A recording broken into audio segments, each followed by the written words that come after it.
Hi there, welcome back to another episode of Tech Break by Friday. I was inspired to release this bonus episode after hearing people say how new AI is, which is not quite true, so it sparked an idea. Why not we do like a quick dive into the fascinating story of artificial intelligence and explore how this incredible field actually began?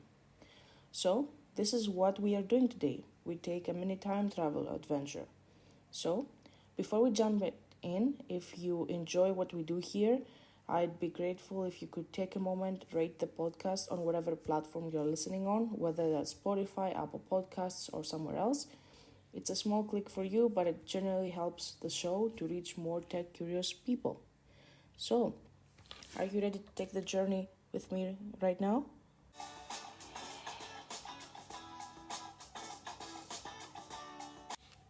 Picture this, the 1950s. Computers weren't the sleek devices in our pockets. They were big machines, often filling entire rooms. It was in this era, specifically in the 1950s, that the brilliant British mathematician Alan Turing asked a question that would echo for decades. Can machines think? And what does the word think mean? In this case, it was a bit unclear, so Turing, being the practical genius he was, reframed this into something testable, the famous Turing Test, or as he called it, the imitation game. So, you are a human interrogator, and you are chatting via text with two participants hidden from you. One is a human, player B, the other is a machine, player A. Your job is to figure out which is which. If the machine could actually fool you to believe it was a human, then it would pass the test. The famous Turing test laid the philosophical foundation of artificial intelligence. It wasn't just about crunching numbers anymore, it was about mimicking human conversation and, by extension, intelligence. I want to ask you a critical question in this section. Do you think that mimicking human conversation is part of intelligence? And what are the actual traits that make human unique? Just a few years later, in the 1956, a group of researchers at Dartmouth College in the US coined the term artificial intelligence.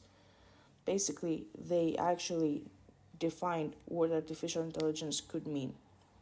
The ambition was nothing short of revolutionary: to build machines that could actually simulate every actual aspect of human learning and intelligence. And we are talking about a bold vision at that time. This initial optimism fueled a period of exciting exploration, and one fascinating example from this era emerged in the mid 1960s. A program called ELIZA, created by Joseph Weizenbaum at MIT between 1964 and 1966. ELIZA was designed to simulate a conversation, famously taking the persona of a Rogerian psychotherapist. So basically, better example about this. If you type a sentence like, "I'm feeling a bit down today," Eliza might respond with, "Can you tell me why you're feeling a bit down today?" And then if you said, "Because, for example, I had something happen at work," then it would say, "What is the thing that it happened at work, or why the thing that happened at work make you feel a bit down today?" So Eliza wasn't actually understanding you, but it cleverly used pattern matching and keyword spotting to rephrase your statements as questions. So basically, whatever you wrote as a statement, it was rephrasing that into a question, and this was going back and forth. The effect was actually surprisingly convincing for many people. In the 90s, 70s, and 80s, we have the first AI winter. What does this mean? Many groundbreaking journeys, especially in research, they tend to not always go as smooth as expected. The computers of the day, they didn't have the power or memory needed for really complex tasks to actually flow. As a result, funding started to dry up, and some of the initial excitement began to cool. This period became known as the AI winter because at that time a lot of AI development actually froze. In the 1997, we have AI coming back into the headlines again. And this was a real breakthrough moment because in 1995, IBM supercomputer Deep Blue went head to head with the reigning world chess champion, Garry Kasparov. And it actually won. And this was huge. Why, you might ask? Because a computer was able to win a game where AI would have to defeat a human master in something that actually required strategy, foresight, intellect. AI was back into the spotlight. And if we go a bit further in the recent years, 2012 was a deep learning revolution. The next fundamental shift, as we might say. This is where things started to accelerate since a massive increase in computing power actually came from the powerful GPUs. And for any gamer out there, they were initially designed for gaming, but they played a huge role in AI research as well.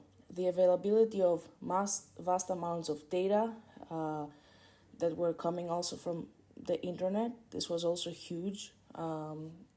Researchers had a lot more access to data that they initially couldn't have in the previous years. And this combination actually fueled the rise of deep learning, and particularly of AI, inspired by a human brain that was called neural networks. So the term neural networks actually is inspired from how the neurons in the brain are connected and how our brain as humans is structured. But it's not quite the same. It won't have the same functionality. A model named AlexNet made a massive splash by dominating an image recognition contest.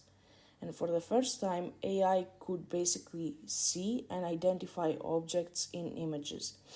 And it was in an accuracy that they haven't seen before. Today, AI is in our lives, and if you actually think about it, it was until ChatGPT that came into the market that AI was so quickly adopted for our everyday lives. It's in our smartphones now, it's helping us type, takes better photos. We have driver assists in our cars. We power the recommendation engines like Netflix, and we have discussed that in previous podcasts as well.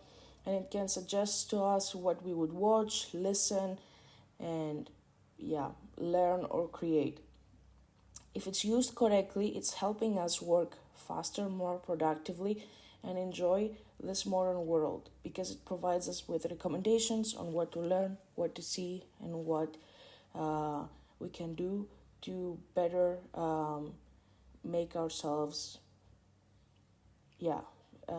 incredible.